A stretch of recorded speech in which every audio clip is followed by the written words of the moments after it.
Assalomu alaykum ilm ahli. Barchangizni guruhimda ko'rib turganimdan xursandman. Bir maqsad yo'lida birlashganimizdan, bir oila bo'lganimizdan mamnunman. Guruhimga xush kelibsiz. Men o'ylaymanki, bu guruhdagilar hammasi maqsadlilar, vaqtini qadriga yetuvchilar hisoblanadi. Keling, bugun sizlar bilan milliy sertifikatning birinchi, ikkinchi savollarini ko'rib chiqamiz. Ya'ni birinchi, ikkinchi savollar imloga oid savollar bo'ladi. Imlo qoidalari juda ham ko'pchilikka qiyin tuyuladi, xususan o'zimga ham. Lekin ilojimiz yo'q. Mana shu mavzudan o'tib olsangiz, qolgani oson. Bu imlo qoidalari faqatgina milliy sertifikat uchun emas, attestatsiyaga topshirsangiz, attestatsiyada ham bor. Mana hayotingiz davomida ham qo'llashingiz mumkin. Xullas, har doim kerak bo'ladigan mavzular. Shuning uchun diqqat bilan qarab, qog'oz ruchkalarni tayyorlab, videoni kerakli joyda to'xtatib, kerakli muhim joylarni qisqa qilib yozib ketasiz va mana shu borasida, mana shu mavzuda test ishlaganimizda videoni ko'rayotmaysizda, ana shu yozganingizdan tekshirib olaverasiz. Shuning uchun iltimos yozib oling. Yozib olganingizda yana bir marta xotirangizga mustahkamlanadi, esda qolishi yaxshi bo'ladi. Bu o'zimda sinab ko'rganman, tajribadan o'tgan.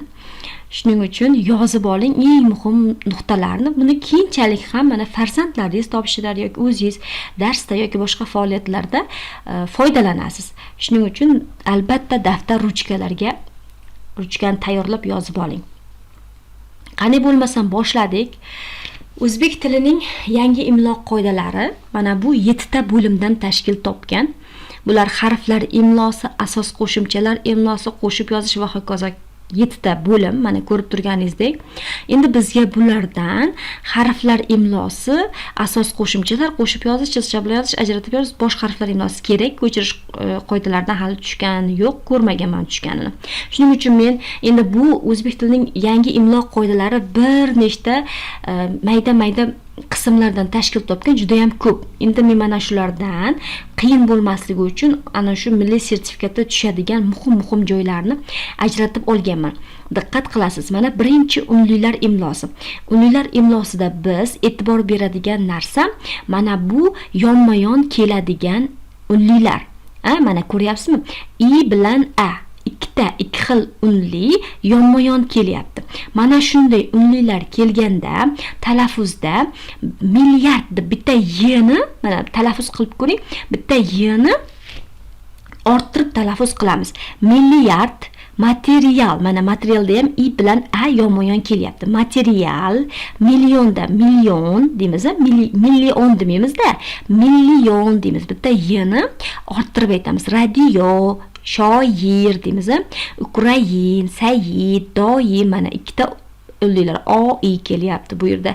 Bu yerda e bilan a kelyapti. Mana shunday so'zlar talaffuzida unlilar o'rtasida mana y undosh qo'shib aytilsa-da, lekin yozuvda tushirib qoldiriladi. Mana shunday yonma-yon kelayotgan unlilarda hushyor bo'lasiz. Testda qanday beradi?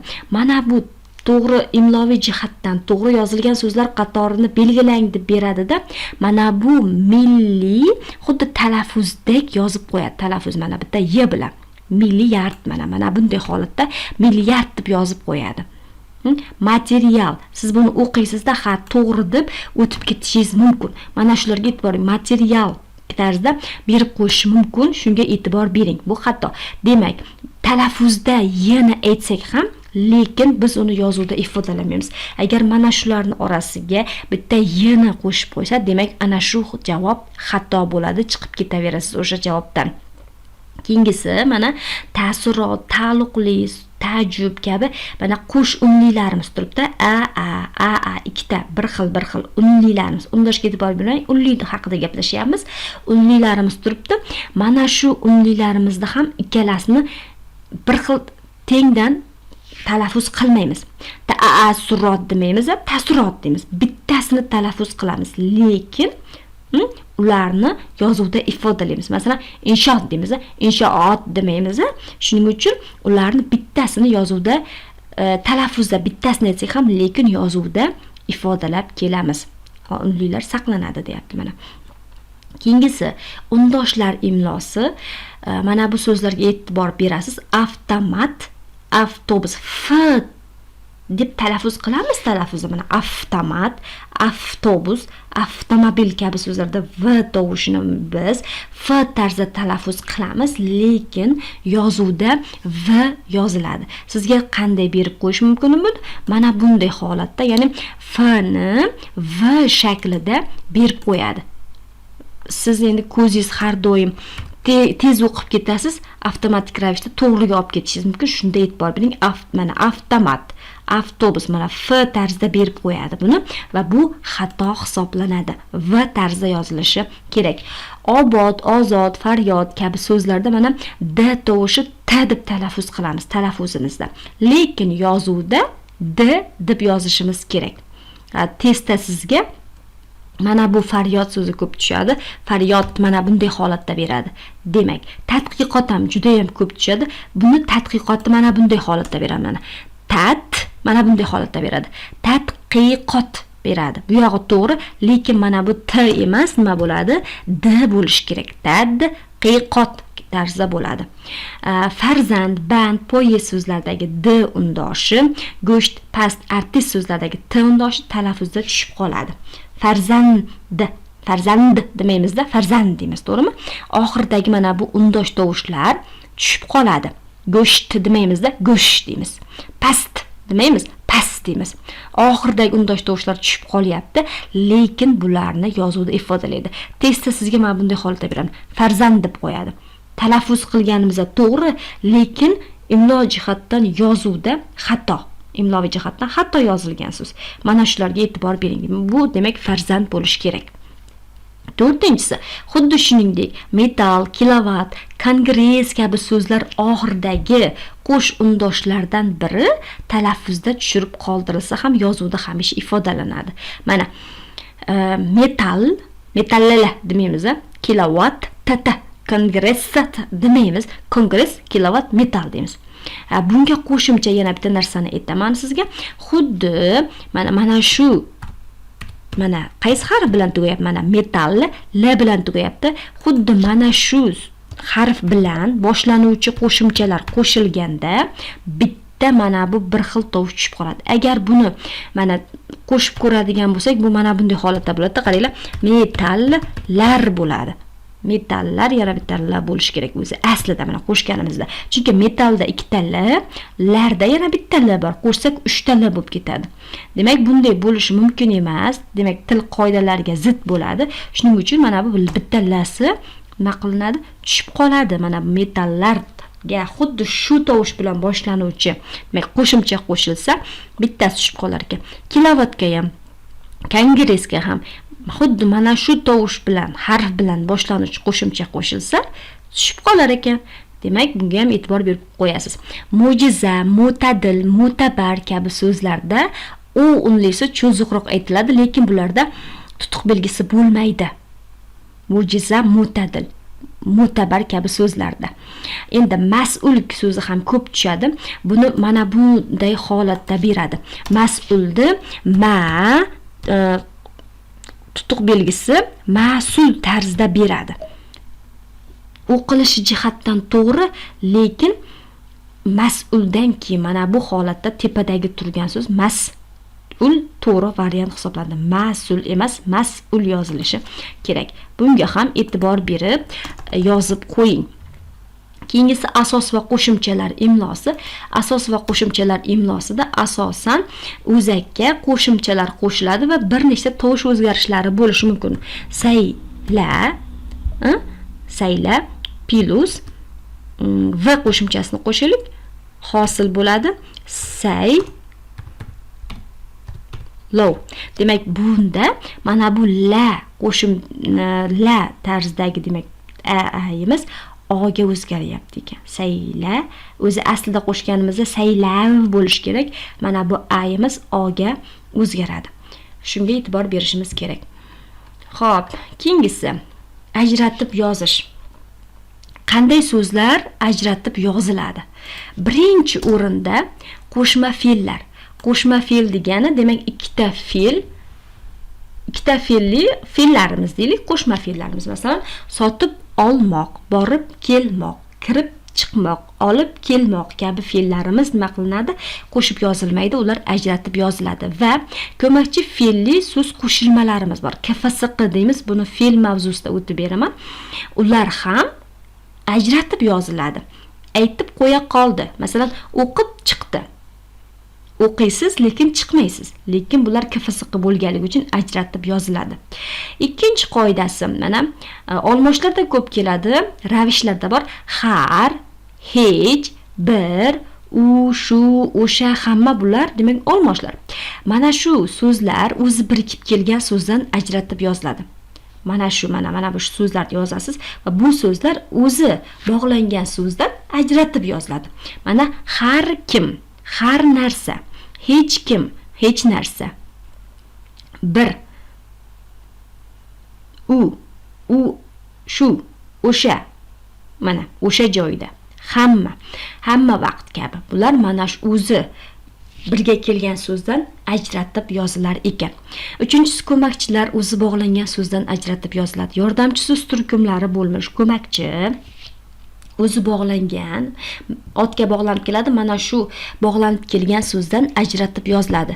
Ko'makchilar masalan bilan, uchun, sari, sayin, singari, tufayli, qadar kabi va hokazo. Demak, ko'makchilarimiz bor. Mana shu ko'makchilarimiz qo'shib yozilmaydi, demak ajratib yoziladi.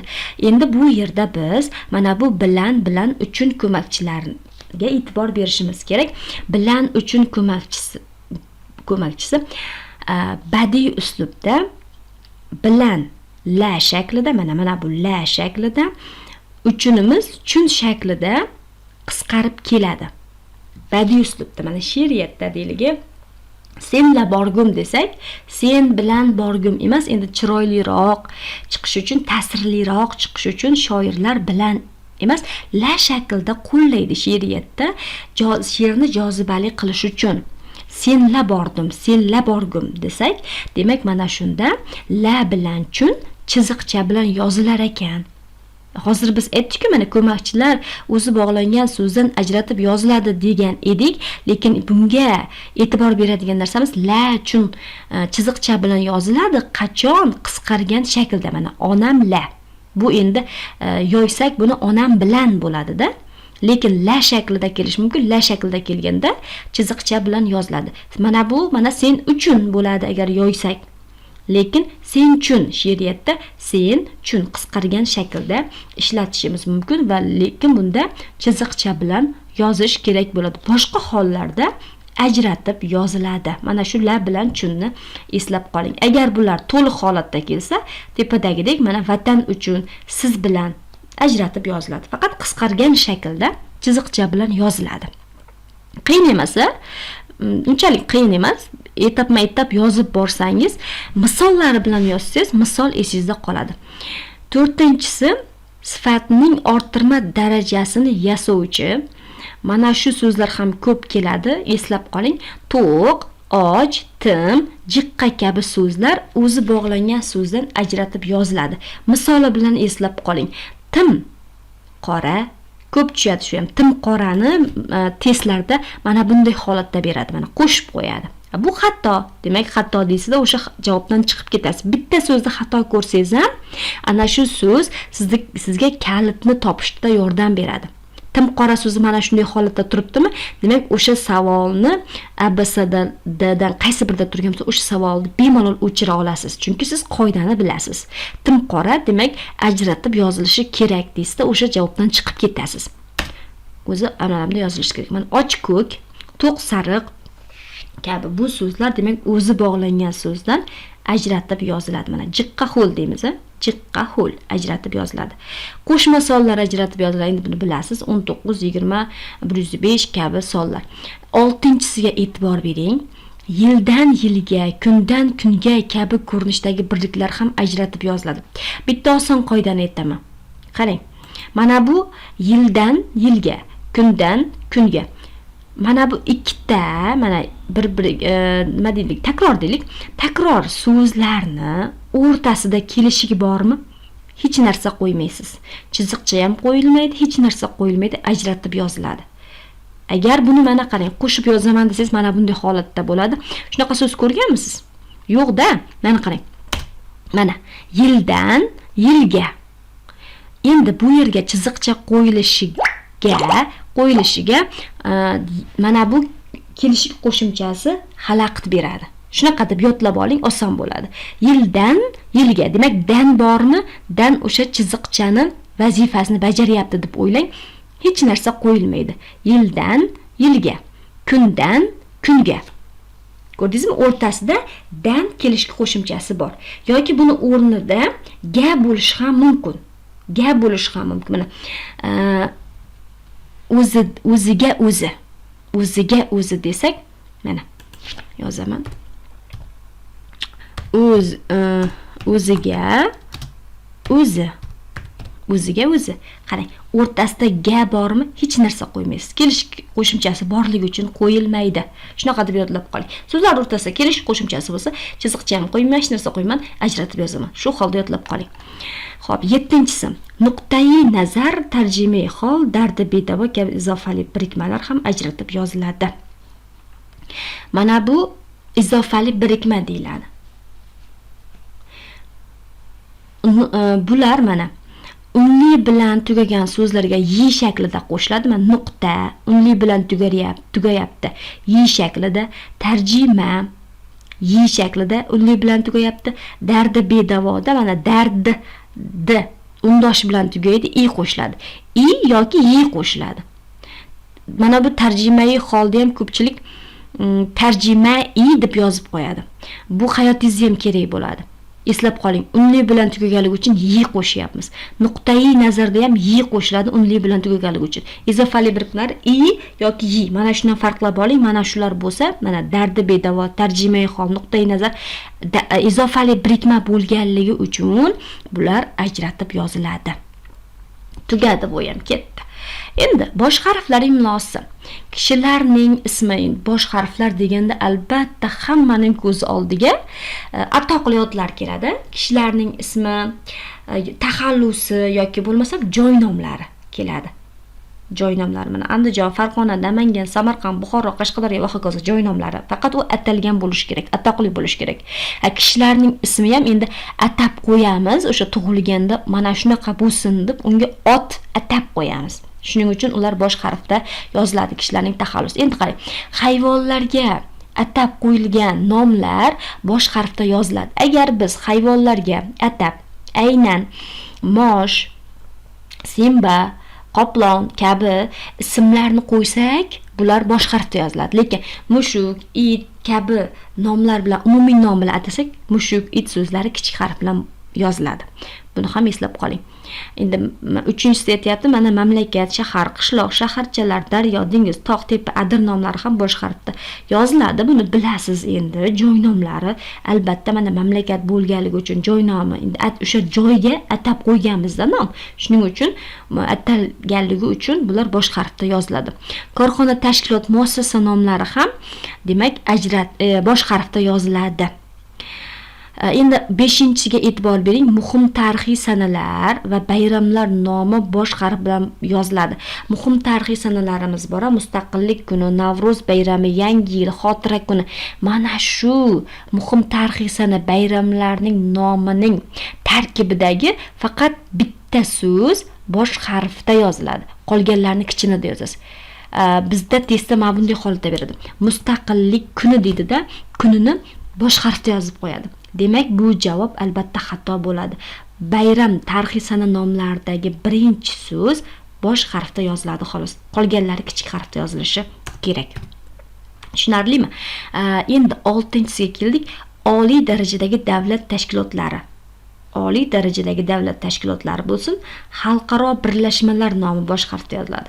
Endi xalqaro degani endi bir nechta davlatlar birlashib ish qilish degan. Mana qarang, Yevropa ittifoqi kengashi. O'sha Yevropa davlatlari ittifoq tuzganda bir nechta davlat, Birlashgan Millatlar Tashkiloti, bir nechta davlatlar mavjud uni tarkibida. Shuning uchun bosh harfda yoziladi, xalqaro bo'lganligi uchun. Oliy darajadagi davlat tashkilotlari O'zbekiston Respublikasining davlat nomi, O'zbekiston Respublikasi Vazirlar Mahkamasining raisi.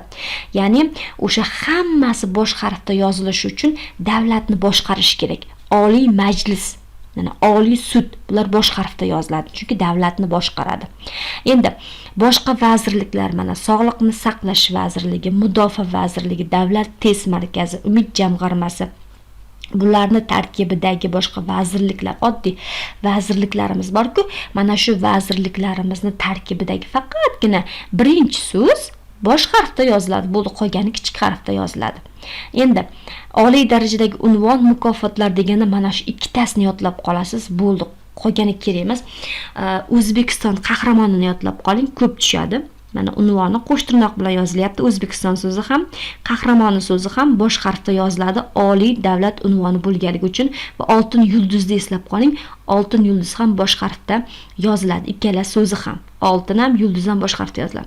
Qolgan barcha medallar, sog'liqni saqlash, sog'lom avlod uchun shuhrat medali, bular hammasini tarkibidagi birinchi so'z bosh harfda yoziladi. Qolgan so'zlari kichik harfda yoziladi. Mana O'zbekistonda xizmat ko'rsatgan artist deb chiqadi. Mana shunda ham O'zbekistonda bosh harf bilan, qolgan so'zlari kichik harf bilan yoziladi. Sayyora nomlari bosh harfda yoziladi. Mana Merkuriy, Mars, Yupiter desak, demak sayyoralar nomi, bu sayyora nomi bo'lganligi uchun bosh harfda yoziladi.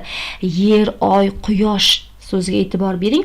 Yer, oy, quyosh so'zlarida agar bu so'zlarni biz sayyora ma'nosida ishlatsak, bular ham bosh harfda yoziladi. Yer, oy, quyosh ham. Masalan, yer quyosh atrofida aylanadi desak, bosh harfda yozamiz. Yerni kuzda haydash kerak desak, endi bunda kichik harfda yozishingiz kerak bo'ladi. Endi gapni tarkibida kesadi.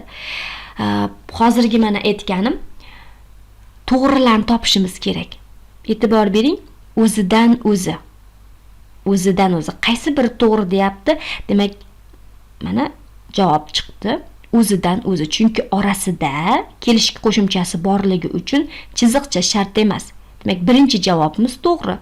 O'ziga o'zi, o'ziga o'zi. Qaysi biri to'g'ri? Demak, mana bu ikkinchi javobimiz to'g'ri. Chunki orasida kelishki qo'shimchasi mavjudligi bo'lganligi uchun chiziqcha shart emas. Kundan kunga. Kundan kunga. Bunda ham ikkinchisi to'g'ri, chunki chiziqcha shart emas, dan bo'lganligi uchun. Mo'tabar, hozir aytganim mana. Mas'ul so'ziga e'tibor bering. Mo'tabar, mo'tadil, mo'jizada tutuq belgi qo'yib qo'yadi, lekin bu qo'yilmaydi tutuq belgisi. Mas'ul, mas'ul deb yozib qo'yadi. Bunda ham e'tibor bering. Mana bu so'zlar tamagir, tadan keyin tutuq belgisini qo'yib qo'yadi, ko'rib. Tamagir deb aytsak ham, lekin tutuq belgisi qo'yilmaydi. Namuna taqiqlamoq so'zlarda ham so'zlarni to'g'rilab yozing. 40 bo'g'im ayta oladi, umumdavlat ish. Bular keyingi nimalarimizga tegishli ekan. Imloviy jihatdan to'g'ri yozilgan so'zlar qatorini aniqlang deyapti. Endi bu savol tiplariga tegishli. Bir ikkita namuna qo'yganman. Mana qanaqa qilib qoidani qo'yish nimaga testlarga foydasi qarang. A javobda memorial, me'yor, me'moriylik. Memorial so'zda mana tutuq belgisi bo'lmaydi. Shuning uchun A javobdan chiqib ketamiz. S javobni ko'ramiz. Tahirlanmoq bo'lmaydi, rahim dil bo'lmaydi. Shuning uchun S javobdan ham chiqib ketdik. Fazli kamol, mana talaffuz qiling, kamalot bo'lib qolgan. Sizga yana bitta eng yaxshi tavsiyamni beraman. Imloviy jihatdan to'g'ri yozilgan so'zlar, mana shunday imloga oid testlar berilganda ovoz chiqarib o'qing. Ovoz chiqarib o'qisangiz, o'sha o'qiganingizni qulog'ingiz eshitadi-da, xatoligi bilinadi. Biz ko'zimiz tez o'qib o'tib ketadi, to'g'ri variantdek ko'rinadi-da. Agar o'qisangiz, ovoz chiqarib uni xatoligi bilan, mana kamalot deb o'qidim, demak, mana shunda javob bu S, D ham xato chiqdi. Endi B, sariyog yoziladi, sarimsoq, sarimoy, bu B javobimiz to'g'ri bo'ladi. Mana imloviy xatoliklarni topish bo'yicha testni keyingi ko'rinishi quyida berilgan gapda imloviy xatoliklarning qaysi turlari kuzatilgan deyapti. Xuddi mana shunday holatda ham kelishi mumkin. Mana fan texnikaning bunda mana bu kichik matn beriladi-da, bu matnning ichidan biz imloviy xatoliklarni topishimiz kerak. Mana fan texnika juft so'z bo'lganligi uchun bu chiziqcha bilan yoziladi. Hozir chiziqcha bilan qo'shib yozish qoidalarini ham o'rganamiz. Shuni bilib olasiz. Fan texnikaning deyapti. Fan texnika demak bir-biriga yaqin so'z bo'lganligi uchun chiziqcha bilan yoziladi. Demak, bu yerda mana chiziqcha bilan yozish imlosiga oid degan javob turibdi. Mana 4. Endi bizga 4 javobi kerak. Demak, 4 javobi yo'q. Qaysinda? A da 4 javob yo'q. Demak, chiqib ketdi. B, C, D javob qolyapti bizda. Turli sohasiga mana doir ilmiy. Mana qarang, hozir o'rgatgan qoidam. Doir bo'lish kerak. O bilan I ullisi yonma-yon kelyapti. Talaffuzda doir deymiz, lekin shoir, doir so'zlarida demak bitta Y ullisi, Y undoshi demak orttirib talaffuz qilsak ham, lekin uni biz yozuvda ifodalay olmaymiz. Demak, bu xato. Endi bu xatoyimiz nima bo'ldi? Unli yoki undosh harflar imlosiga oid xato bo'ldi. Demak, 1 bilan 4 chiqdi bizda xato. Qolgan javoblari qolgan joylarda imloviy xatolik yo'q. Shuning uchun javobimiz C javob bo'ldi. Ikkinchi savol, mana qaysi javobdagi birliklar imlo qoidasiga zid ravishda yozilgan? Zid ravishda yozilgani qarab turing. B'sida Vazirlar Mahkamasi to'g'ri, Oliy Majlis, Oliy boshqaruv organi bo'lganligi uchun ikkala so'z ham bosh harfda yoziladi. Inson huquqlari kuni. Bu demak marosim, bayram kuni bo'lganligi uchun demak birinchi so'z bosh harfda yoziladi, to'g'ri. S javob O'zbekiston Respublikasi Prezidenti oliy demak davlat maqomidagi lavozim bo'lganligi uchun barcha so'zlar bosh harfda yoziladi. Yangi yil bayrami, bayramlar nomi tarkibidagi birinchi so'z bosh harfda yoziladi, to'g'ri. Navruz bayrami, bayramlar tarkibidagi birinchi so'z bosh harfda yoziladi. Mustaqillik kuni ham shunday. Mana O'zbekiston qahramoni hozir ko'rganimiz. O'zbekiston so'zi ham, qahramon so'zi ham bosh harfda yoziladi. Mana qoidaga qo'yib chiqdik har bittasini. Endi A javobda Vazirlar Mahkamasi kichik bilan yozilib qolgan. Oliy Majlis bosh harfda yozilishi kerak edi ikkala so'z ham. Inson huquqlari kunida inson so'zi bosh harfda yozilishi kerak edi. Javob A bo'ldi. Mana shunday tipdagi savollar shakllantiriladi. Endi bularni biz har bitta test ishlaganimizda ko'rib, yechib boramiz va to'g'ri javob chiqadi. Har o'sha qoidalarni yaxshi yodlasangiz, mana shunday hozir men yechgandaqa qilib qoidaga mana shu so'zlarni solsangiz o'zidan to'g'ri javob chiqadi. E'tiboringiz uchun rahmat. Barchangizga kuch-quvvat tilayman. Sog' bo'ling, salomat bo'ling.